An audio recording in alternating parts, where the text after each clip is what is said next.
Estábamos diciendo en el último encuentro del exilio de Babilonia y del hecho que el rey Ciro permitió que los judíos retornaran del exilio.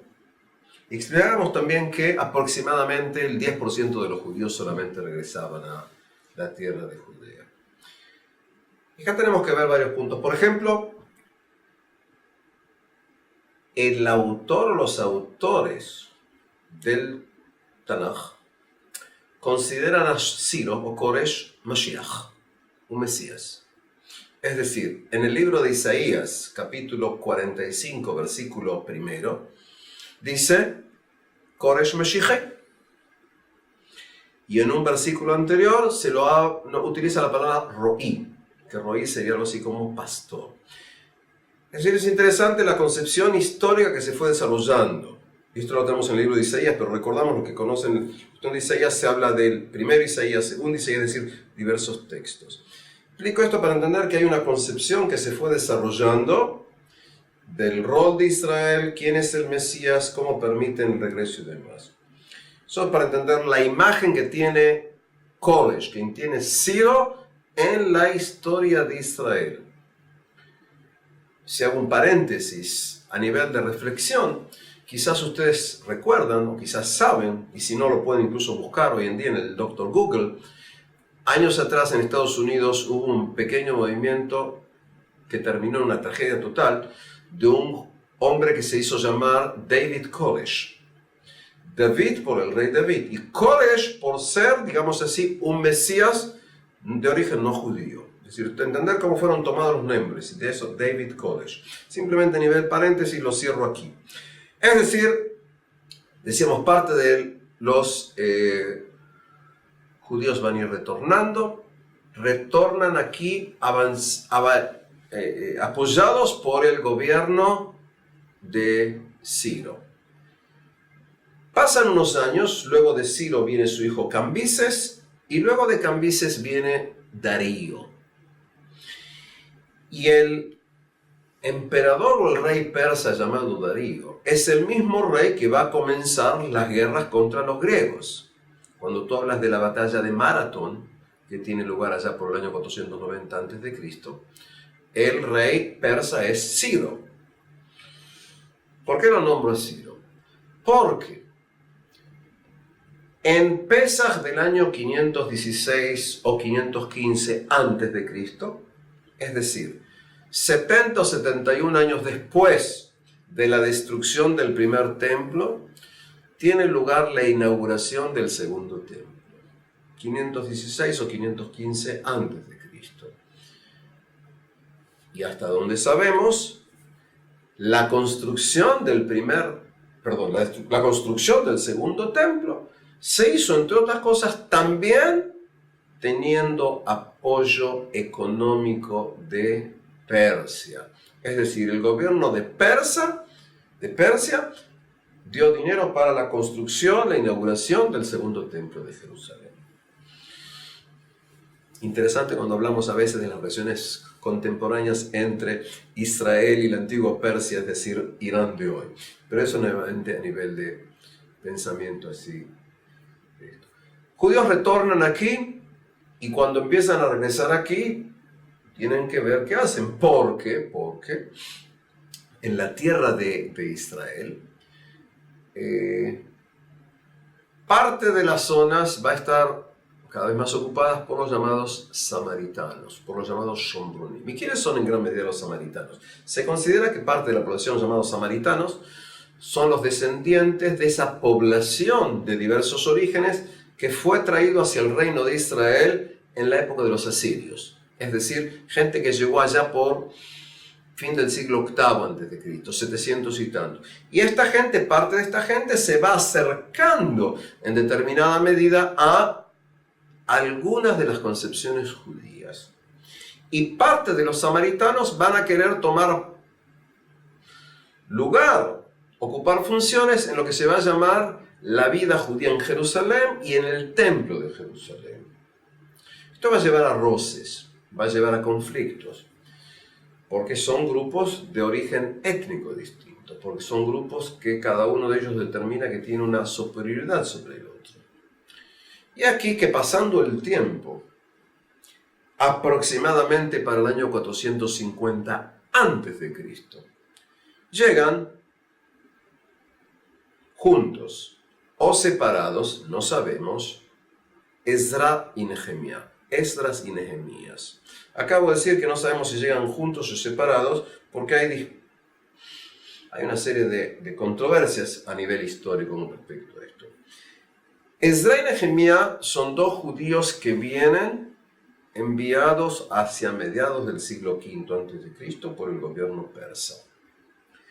Esdras y Nehemías o Esdras y Nehemías, fíjense, Esdras es la ayuda, Nehemías es el consuelo de Dios, esa es la traducción del nombre, Nehemías. Estos individuos llegan aquí a Jerusalén.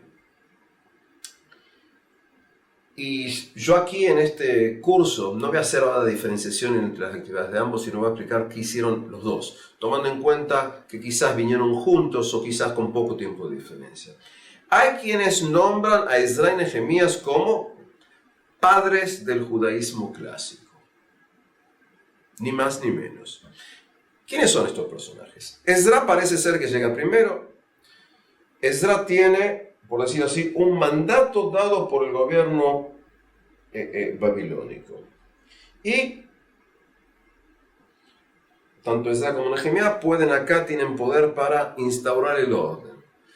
Tienen incluso la posibilidad de dar condenas a muerte. Hasta donde sabemos nosotros no tuvo lugar esto. Esdras y Nehemías empiezan a organizar a la población judía del lugar y empiezan a actuar imponiendo determinadas reglas. Por ejemplo, Esdras y Nehemías imponen que se debe observar en forma rígida el Shabbat. Es decir, parte de la población judía no practicaba, no cuidaba el Shabbat.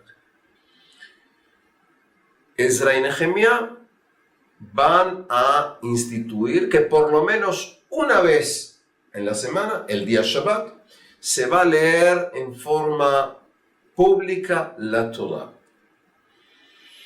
Hay quienes consideran que entonces estamos hablando acá de la costumbre que luego se va a dar de leer lo que se llama, ¿sí?, una vez por semana la Torah. Costumbre que se va a dar en Israel y que siglos después en Babilonia se va a hacer 3 veces por semana, lunes, jueves y sábados. En definitiva, luego los judíos van a adoptar la postura babilónica.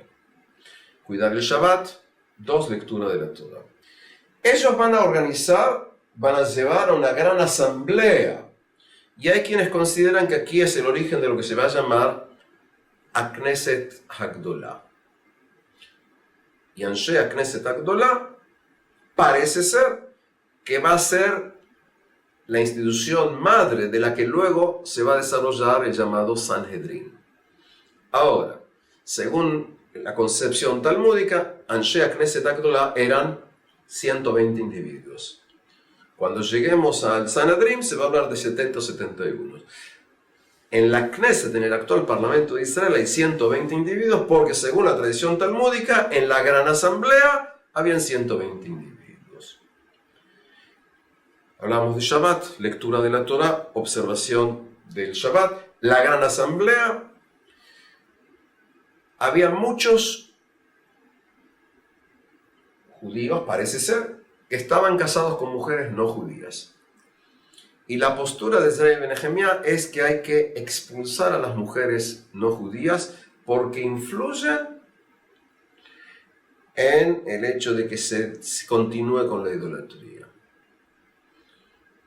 La pregunta es, ¿tuvo lugar la expulsión o no? Nosotros no sabemos.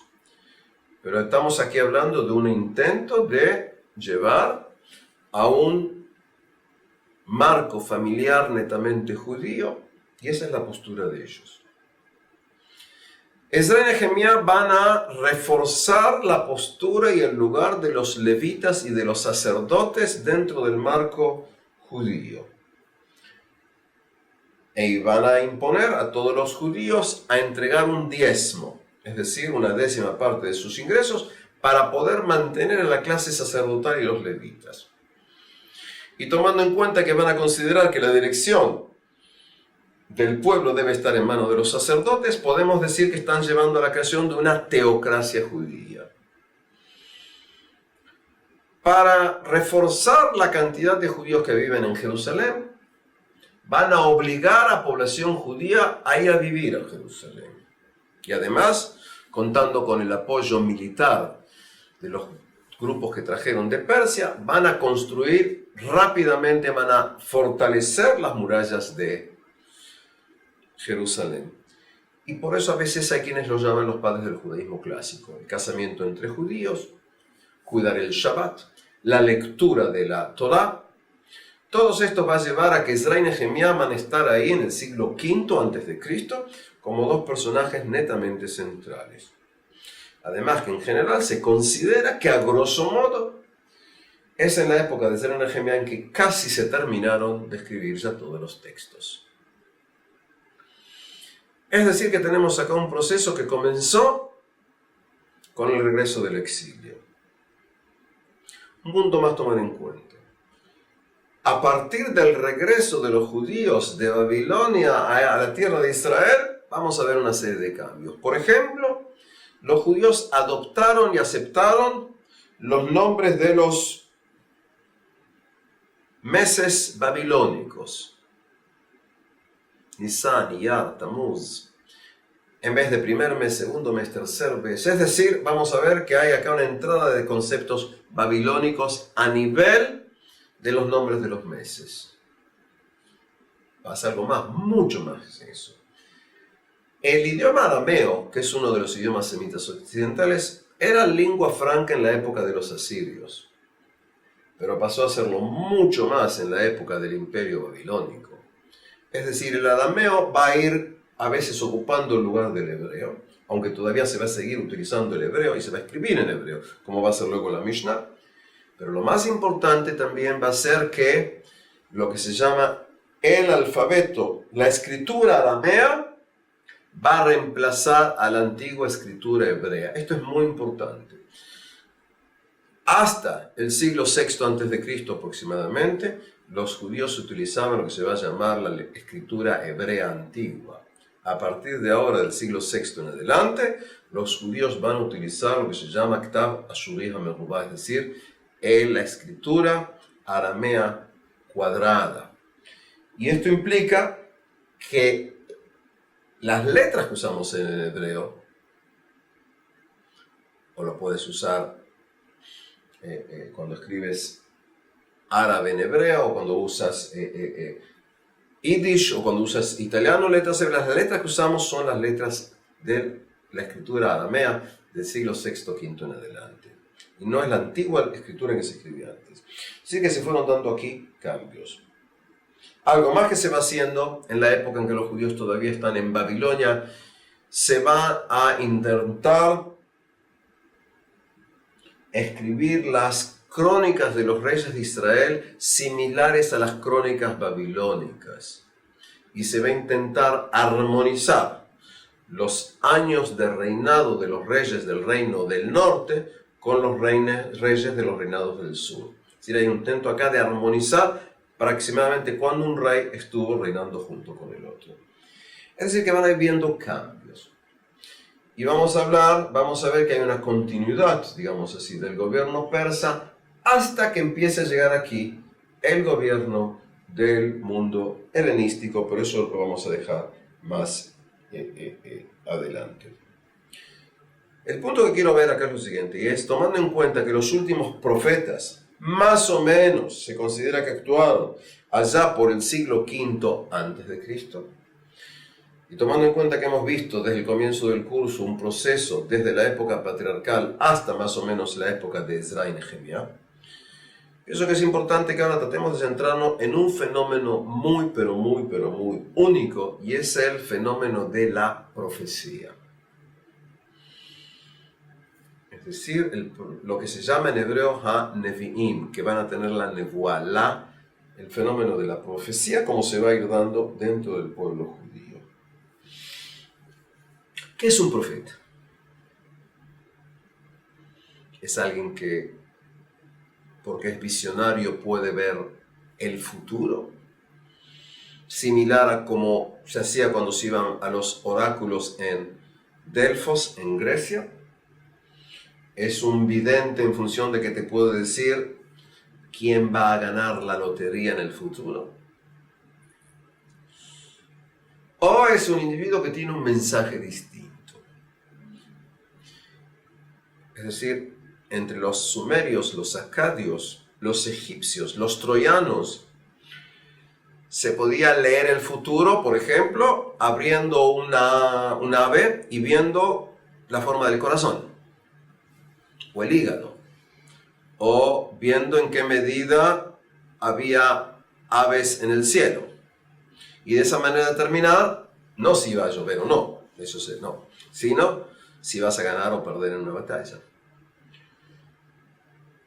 La pregunta es si eso estamos hablando. Y la respuesta en forma general es que no.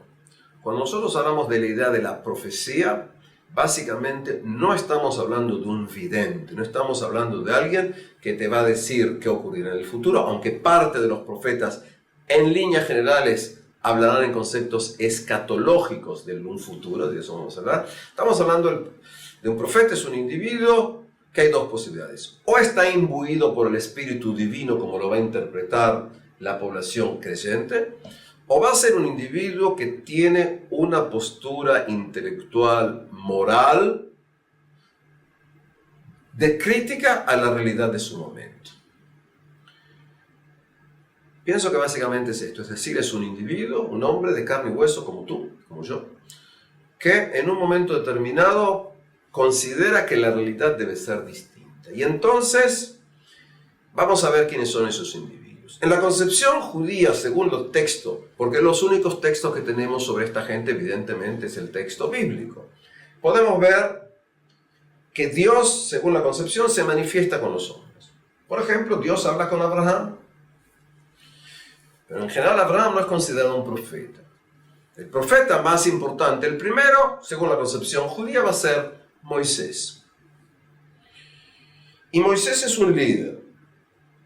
Y Moisés es un individuo que es creador de un pueblo, es un político, es un legislador, es una imagen moral que da un mensaje, que lo que quiere es imponer la creencia en un único Dios. Moisés ocupa un rol muy importante por ser considerado el individuo que hace muchas veces el nexo entre Dios y el pueblo. Y tiene un mensaje. Otro individuo que va a ser considerado profeta es Samuel, Shmuel Anaví. Y el profeta Samuel, entre otras cosas, va a ser un coronador de reyes. Es decir, alguien que viene y va a coronar a individuos. Lo va a hacer con Saúl y lo va a hacer con David. Y va a tener un diálogo con Dios. La pregunta es si cuando yo leo que Moisés o Samuel tuvieron un diálogo con Dios, ¿es un diálogo verdadero o es un diálogo de él consigo mismo y luego decide actuar? Y luego paso a todo tipo de individuos. Paso a los profetas, como va a ser Elías y Elisha, Eliyahu Anaví y Elisha. Eliyahu es, junto con Elisha, por decir así, son los dos profetas quizás más extremos, más fanáticos, que más luchan contra la idolatría. Eliyahu Anaví lucha contra los profetas profesionales que están junto con Ahab y Jezebel. En el relato bíblico, Eliyahu Anaví lleva a que esta gente sea consumido por el fuego, es decir, los quema, porque esa es la voluntad divina. Pero tiene una postura netamente contra el establishment, contra la idolatría. Eliyahu y luego su discípulo Eliseo hace más o menos lo mismo. Lo interesante, además de estos dos individuos, además de que tiene una gran participación activa, es que ambos son hacedores de milagros. Tanto Eliyahu Anaví como Elisha resucitan cada uno de ellos resucita por lo menos una vez a niños. Si esto les suena conocido con respecto a Jesús en la posteridad, tienen razón. Ambos, de diversas maneras, logran abrir las aguas del Jordán. Y de esta manera hay algo similar con Moisés. Ambos logran hacer todo tipo de milagros. Por ejemplo, Elisha, da de comer a muchísimos hombres con pocos panes. Si esto les parece conocido de un relato posterior, pues tienen razón. Logra Elisha en un momento a uno de sus seguidores que miente y etcétera, lo convierte en leproso. Luego lo va a curar. Es decir, estos dos hombres son hombres milagrosos, hombres que hacen milagros. Hay dos cuestiones también. Eliyahu Naví termina yéndose al cielo en un tipo carro de fuego. Fascinante. Hay quienes una vez me dijo, estás hablándome de los extraterrestres. No, simplemente es un relato que a veces lleva a problemas. Es decir, en qué medida tú tienes. Pero acá tienes una cuestión simbólica. Porque fíjate lo siguiente. En hebreo hay una expresión que se dice lo duvim velo ya'ar. Es decir, no pasó nada de esto. Pero quiere decir, ni osos ni bosques. Según el relato, Elisha, ¿sí? Eliseo, el alumno de Elías era un individuo muy irascible. En un momento determinado va por un lugar y unos jóvenes le empiezan a gritar diciéndole pelado, pelado, es decir, lo que me está pasando a mí. Y se enoja y ocurre que de repente aparecen unos osos, y matan, destrozan a 42 jóvenes. Ese es el relato que tienes en el Tanaj. Es decir, Elisha en un momento determinado usa sus poderes, por decir así, en forma totalmente, antihumana. Es decir, un poco exagerada la cosa. Y por eso judíos luego discuten. Y uno de los sabios judíos dice, esto fue una metáfora. Y por eso no hubo ni osos ni bosques. Lo duvim velo ya'ar. Es decir, entender cómo viene este tipo de cuestiones. De todos modos, tanto Elías como Elisha son individuos muy fanáticos, con una lucha constante contra lo que se llaman escuelas de profetas profesionales. Están en contra. Porque sabemos que había, por decir así, profetas que son consejeros que más o menos le dicen al rey lo que quieren escuchar. Luego tenemos, un poquito antes porque me he salteado, teníamos también a otros individuos. Es decir, yo nombré a Moisés, nombré a Samuel. Me salteé a un señor llamado Natán.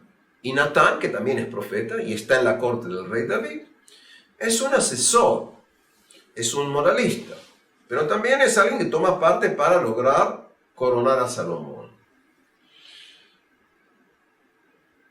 Pasando el tiempo, yo nombré también a Ahía Shiloni. Cuando Jeroboam se escapa a Egipto, dijimos que vino un señor llamado Ahía, toma una capa tipo Superman y la corta en 12 pedacitos y le da 10 diciendo, esto será tu reino futuro. En otras palabras, estoy hablando con individuos que básicamente tienen una postura de líder, una postura de consejero. Pienso que cuando nosotros hablamos de la profecía, hay un concepto que se suele utilizar y es la profecía clásica. ¿Cuándo surge el profeta clásico?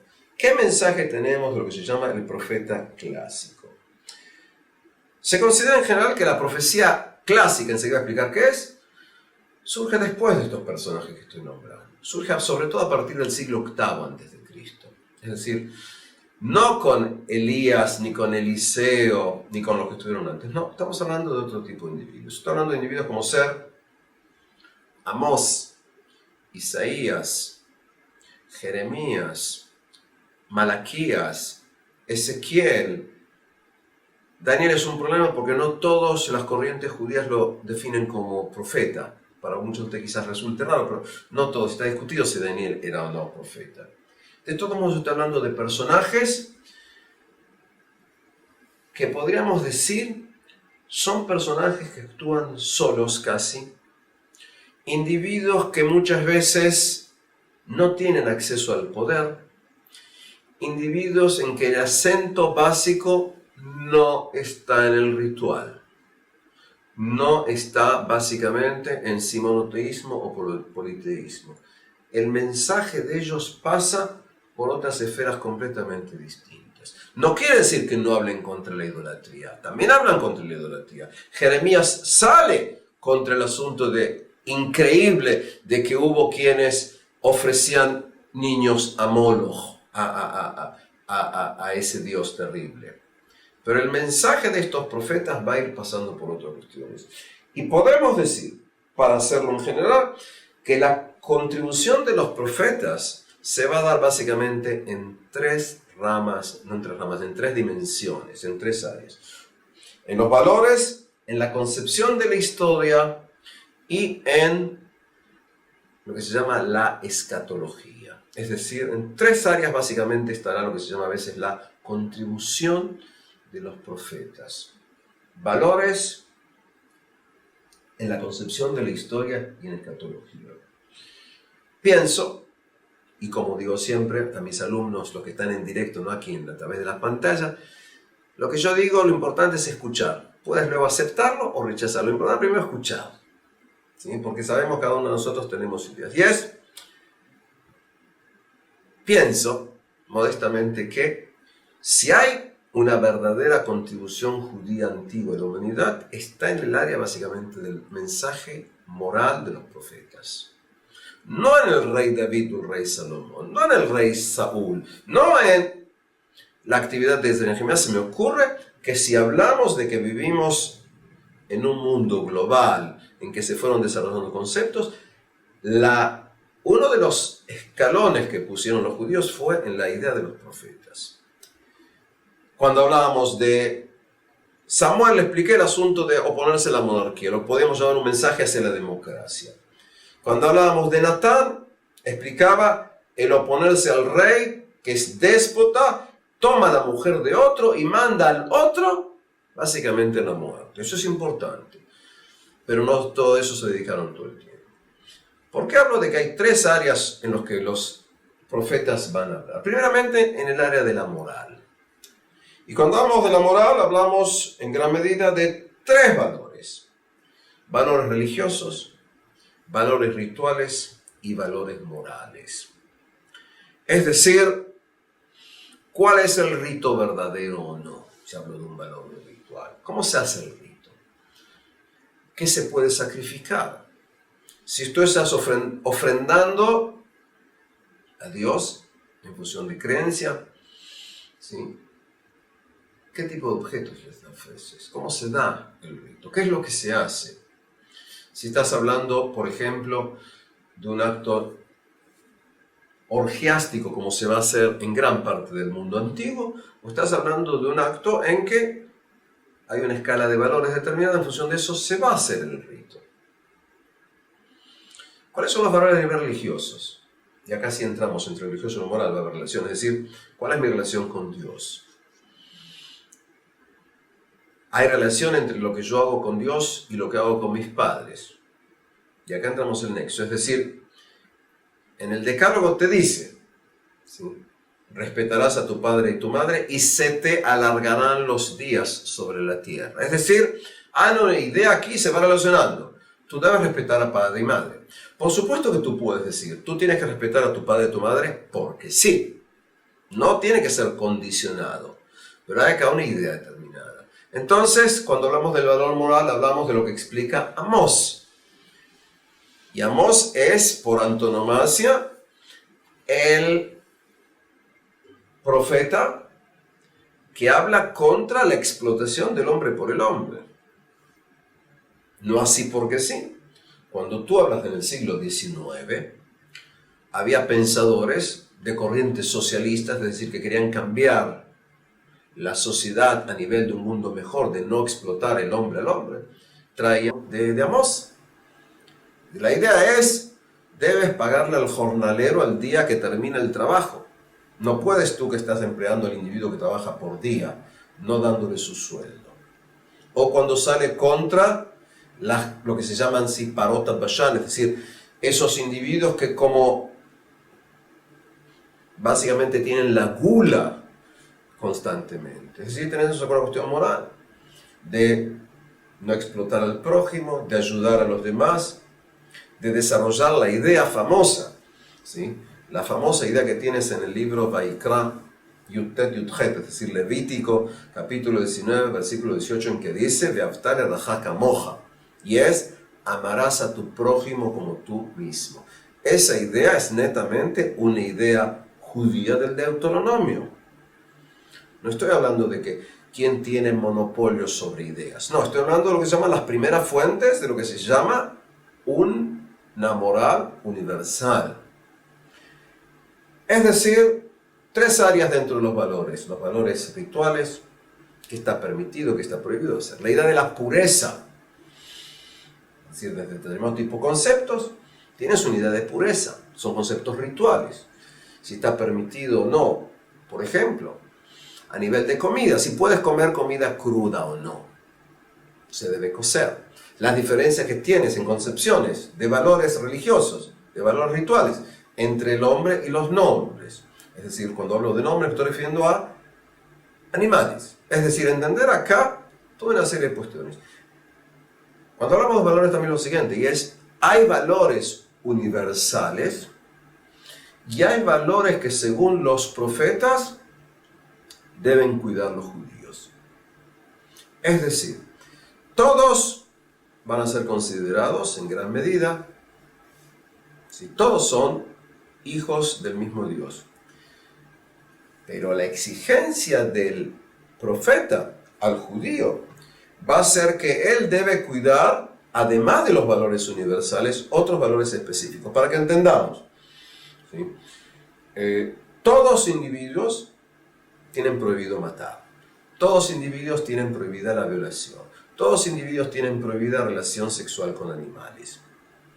Pero además de eso, que es lo que se podría llamar los valores universales, al judío el concepto es que se les propone otros elementos más. Es decir, el canasto de las obligaciones morales, como la ve el profeta, es mayor que el canasto que se le da a todo el mundo. La idea hebrea de Aitem li mamlechet kohanim vegoy kadosh, es decir, seréis para mí un reino de sacerdotes y un pueblo santo. Es decir, pueblo santo no implica que te voy a dar menos obligaciones, implica al revés. Es decir, debo exigir más porque esa es la voluntad para que tengas una mejor moral.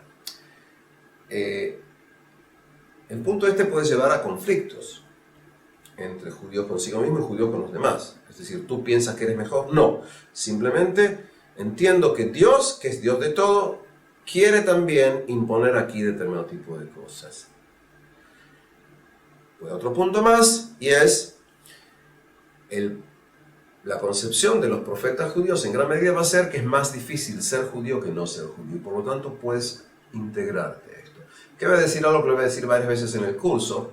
Desde mi concepción, la historia judía es similar a un tren. Y durante más de 3000 años, muchísimos individuos ascendieron al tren y muchísimos otros descendieron del tren. Y por eso tienen judíos con todo tipo de características físicas distintas. Es decir, es un proceso que se fue dando. ¿Quieres entrar? Puedes entrar. Es decir, y esto es una idea que vamos a ver.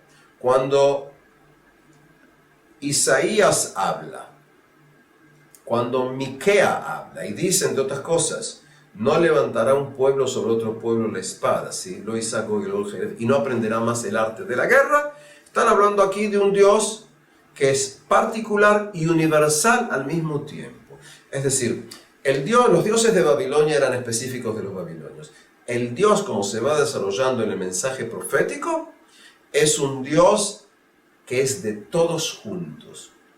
Y por eso, y en función de eso, vamos a ver que uno de los puntos, decía, es el mensaje de los valores, y acá pasó al segundo, y el segundo es la noción de la historia.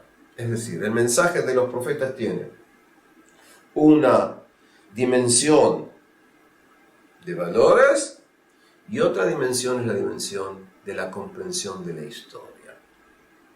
Cuidado que todo está relacionado, es decir, lo que yo hago aquí básicamente es intentar separarlo a nivel didáctico o a nivel de comprensión. ¿Qué implica el profeta da una concepción de la historia? Para el concepto, para las ideas de los profetas, Dios escoge un pueblo, que fue el pueblo de Israel. Dios orquesta toda la historia de todos los pueblos. Dios hace que suba a Siria. Y luego Dios hace que suba a Babilonia. Y luego Dios hace que suba a Persia. Es decir, Dios o lo hace o lo permite. Estamos hablando de conceptos no idénticos, pero parecidos, cercanos. Es decir, la historia humana es la historia de la voluntad divina. Y entonces, Dios está en la historia. ¿Cuándo? ¿Cuándo? Tenemos el mensaje, ¿sí?, en que Daniel ve a ese enorme personaje que va siendo destruido por las piedras. Está hablando de los reinos diversos que van a ir viniendo. Cuando Ezequiel habla, ¿sí?, de lo que se va a llamar a veces, ¿sí?, los relatos de reinos que bajan y suben y demás, estamos hablando de lo mismo. Es decir, hay una historia divina, y dentro de esa historia divina tenemos aquí la aceptación de que ese es el mensaje. Es decir, las cosas no pasan porque sí. Tenemos acá una historia que en gran medida es una historia, cuidado con lo que voy a decir ahora, casi lineal. Es decir, la historia de la humanidad va en función de un programa.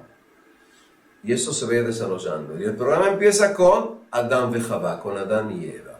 Y acá vamos a ir viendo este tipo de mensaje que se va dando. En función de eso, todo va a ir siendo en función de la voluntad de Dios. Y lo que es muy importante en esta concepción es que gran parte de lo que ocurre es en función de si el pueblo de Israel cuida la Torah o no. Porque como el pueblo de Israel no cuida la Torah, manda un pueblo. Esto es interesante por lo siguiente. Los autores o el autor del libro de los Shoftim, del libro de los profetas, entienden que la historia del libro de los profetas es una historia cíclica. Es decir, el pueblo de Israel dejó de cumplir con la Torah. Dios envía a un elemento dominador. El pueblo de Israel vuelve al camino de la Torah y Dios le envía un salvador. Es decir, cuando yo hablaba en la otra clase de los jueces, de esto no entré, pero entiendo que quiero que veamos que, es decir, estaba de qué ocurre ahí a nivel de la anfictionía y de las relaciones, pero la presentación en el concepto bíblico es una historia cíclica, constante. Va dando vuelta aquí. Y entonces hablamos de lo que llamamos, ¿sí?, la concepción de la historia. Lo vemos en Isaías, en Jeremías, en Daniel, reinos que surgen y reinos que desaparecen. Esta concepción la vamos a ver luego en pensadores judíos medievales. Por ejemplo, Yehuda Leví y todo tipo de individuos, es decir, los reinos suben y bajan. Dicho sea de paso, en otra dimensión, es interesante que a veces en la historiografía moderna, no hablo de la postmoderna, hablo de la historiografía moderna, a veces entendemos que los países, los pueblos, como algo orgánico, pasan como si fuera así un proceso de nacimiento, desarrollo y casi desaparecen. Aquí entramos a poner a Dios en la historia. Entonces decíamos, una dimensión es la dimensión de los valores, la otra es la concepción de la historia. El otro punto, el punto 3, la contribución 3, sería lo que se llaman las concepciones escatológicas. Es decir, concepciones del fin del mundo, concepciones del final de los días, concepciones en que podemos dar todo tipo de mensajes que van a ser de consuelo ahora o de consuelo en el futuro. Por ejemplo, está discutido lo siguiente. Ezequiel y Jezquiel va a tener en la apertura del texto, el primer capítulo, tienes ahí el desarrollo de lo que se llama así Masea Merkava, es decir, el cuento de ese tipo de carroza que se va a crear con lo que se llaman los tetramorfos, es decir, que tiene 4 caras distintos. Uno similar a un ángel, uno similar a un águila, uno similar a un toro y uno similar a un león. Si algunos de ustedes conocen, sí. Los símbolos de los 4 evangelistas, Mateo, Marcos, Lucas y Juan, están tomados de eso, pese a que lo vuelve a tomar en el Apocalipsis en el capítulo 4. Es decir, vemos más o menos el mismo concepto. Estoy también entrando a algo que para mí es muy importante, y es que la base del cristianismo lo vas a tener, por supuesto, en el Tanaj, en lo que el mundo cristiano va a llamar el Antiguo Testamento. Es decir, vamos a tener acá estos símbolos. Entonces entramos acá. Viene la pregunta, Ezequiel.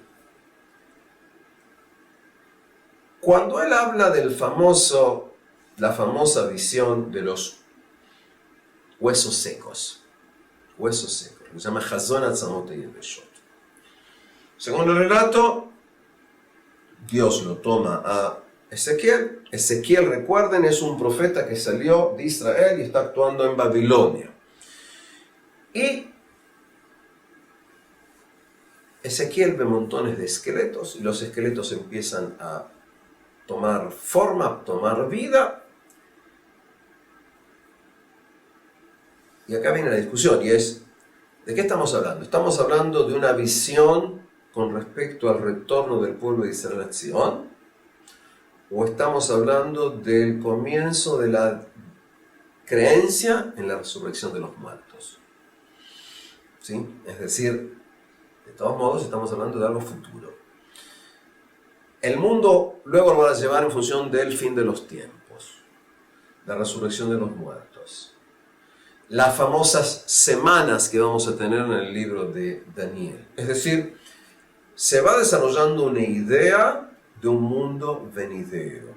No dije que está desarrollado, que ya se definió, pero tenemos acá la base, y sobre estos valores que los tenemos en los textos del Antiguo Testamento, van a empezar a desarrollarse en la época del Segundo Templo ideas como ser el mundo venidero, premio y castigo y demás. Pero la base ideológica la vamos a tener acá, y en función de eso se va desarrollando.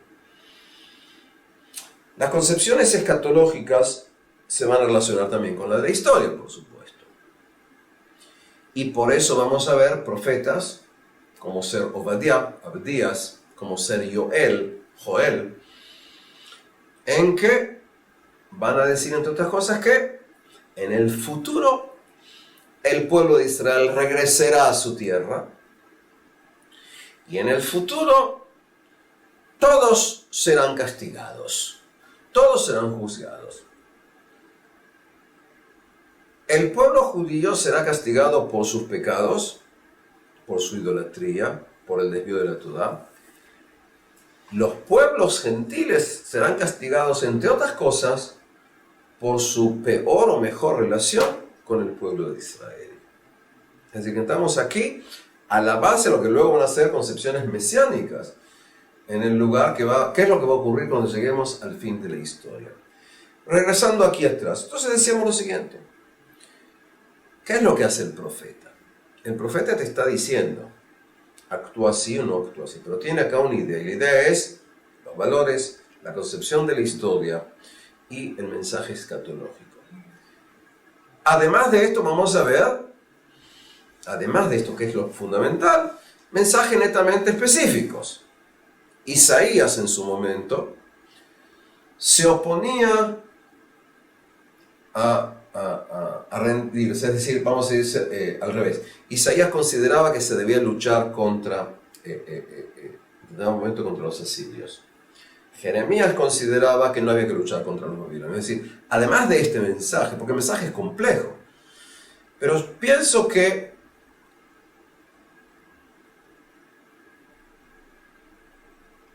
lo más interesante de esto es que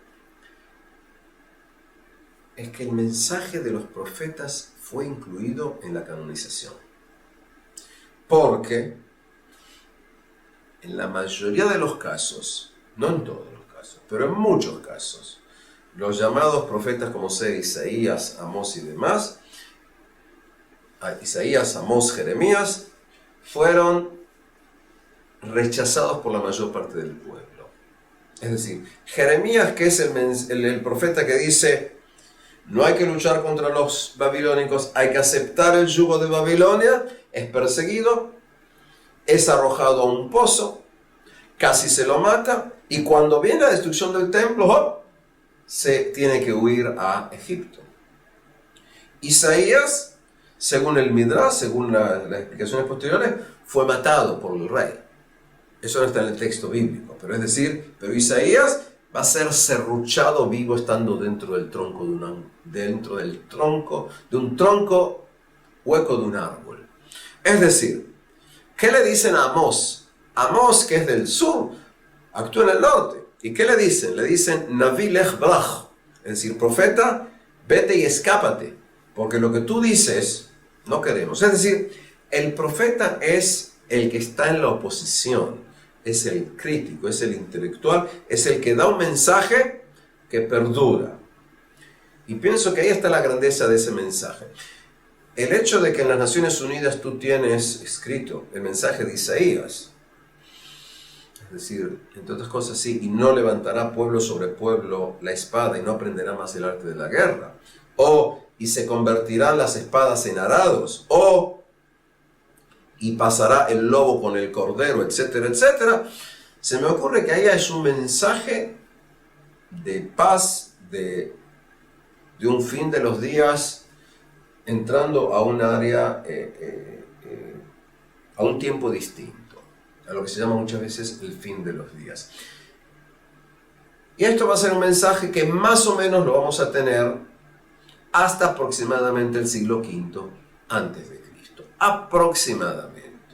Es decir, porque van a haber profetas que van a actuar después de la destrucción del templo. Por ejemplo, Abadías actúa después del templo. Zacarías actúa después de la destrucción del templo.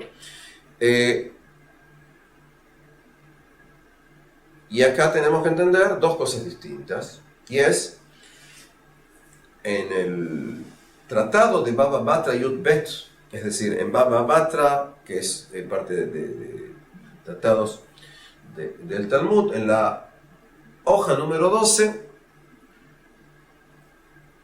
hay una, no sé si decir que hay una frase con una pequeña diferencia o decir que hay dos frases muy distintas. Y dice lo siguiente: Miyom sheharaf Beit HaMikdash nilkeja nevoa me'anevi'im venitna la, en un lado dice shotim ve'iladim y en otro dice la jajamim. Es decir, en la misma hoja, pero en la página A y en la página B, los que conocen Talmud saben que tienes una hoja y se divide, se da número A y B, dice lo siguiente, ¿sí? Desde el día en que fue destruido el templo, fue sacada la profecía de los profetas y se dio, en un texto dice, a los tontos y a los niños, y en el otro texto dice a los sabios. Es decir, la misma frase se cita con una enorme diferencia. En la Edad Media, muchos de los judíos no entendían por qué decían shotim ve'iladim, no entendían por qué decían a niños y tontos. La pregunta es quién era el sabio. Hoy en día, los que conocen política del siglo XX y XXI, la mayoría absoluta de la gente considera que la profecía se dio solamente a los tontos y a los niños. Es una manera de despreciar a los sabios. La pregunta nueva va a ser decir quién es el sabio. Pero explico esto por lo siguiente, y es, a partir de la época del segundo templo, de la que nosotros vamos a entrar más en forma detallada en las próximas clases, podemos decir que el lugar de los profetas lo van a tomar lo que en hebreo se llaman los jajamim y los rabanim. Es decir, los sabios y los rabinos, es decir, el erudito, el sabio que profundiza en el mundo de la Torah, va a ser en gran medida el líder que va a intentar estar al frente del pueblo. Muchas veces estos líderes van a tener alumnos y muchas veces estos líderes van a ser totalmente repudiados.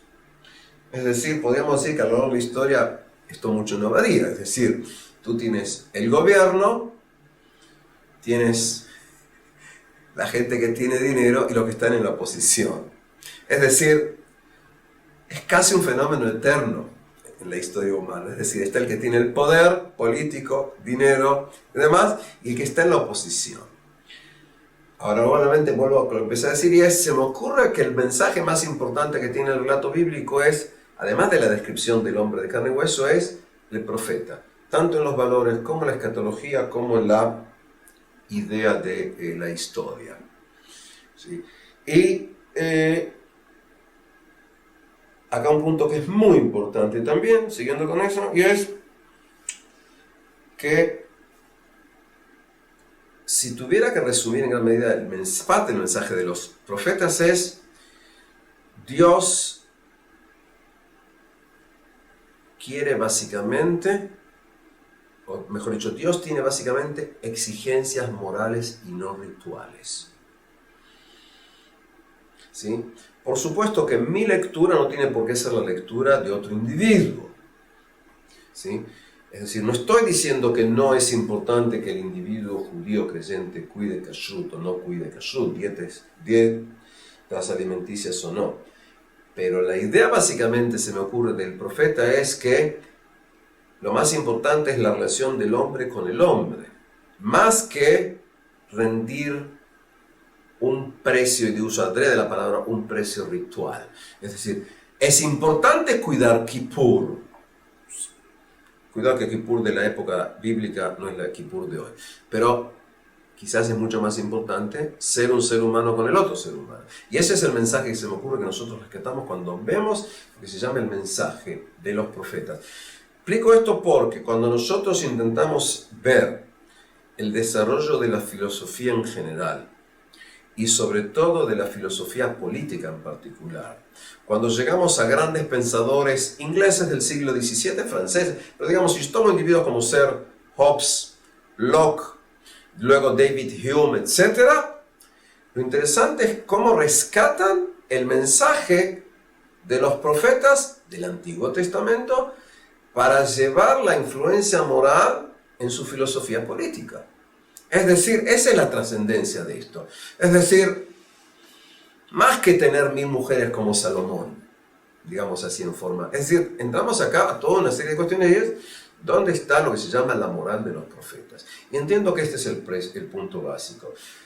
Fíjense que la mayor parte de la gente no habla del mensaje del profeta Elías. Están hablando básicamente de otro tipo de mensaje. Y fíjense también, ¿sí?, hay un profeta que tiene una personalidad muy interesante, y estoy hablando del profeta Jonás. Jonás en hebreo es Yoná. Yoná quiere decir paloma. Y la paloma es la que trae el olivo a Noé cuando terminó el diluvio. ¿Es casualidad que se llama Yoná Yoná? Pienso que no. Porque Yoná es por excelencia el profeta que, saliendo de la tierra de Israel, tiene que ir a Nínive. Y tiene que llevar el mensaje de Dios a los no judíos. Y tiene la discusión. Yoná se quiere escapar. Y por eso va a tomar el barco y luego va a ser tomado por un enorme pez. No es el antecedente de Pinocho, no, perdón. Es decir, entendemos acá, estamos hablando aquí de Jonás que va a ser escapado. Y luego de estar 3 días y 3 noches en el vientre de ese gran pescado, vuelvo a repetir, es un gran pez, no es una ballena, es un pez. El relato bíblico dice pez. Va a salir y va a hablar con su mensaje a individuos que no son el pueblo de Israel. Y acá tenemos un mensaje interesantísimo, es decir, el profeta que va a hablar a los demás individuos.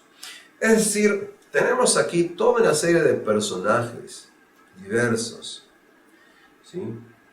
Y eso va a dar base a todo tipo de pensamientos. Evidentemente que a lo largo de la historia, el mundo de la creencia, el mundo de la fe, judíos, cristianos que toman el mismo texto, luego el Islam, que toma el texto y los cambia, pero muchas veces tiene sentidos similares. Evidentemente que va a haber una interpretación, muchas veces va a haber también una manipulación del texto. ¿Sí? Cuando se hablan de llegar al fin de los días, ideas escatológicas, pero pienso que básicamente tenemos acá un mensaje que quiero creer que, teniendo su base en el antiguo mensaje bíblico, puede quizás dar pie a una fe quizás inocente en el futuro, en un mundo mejor para todos.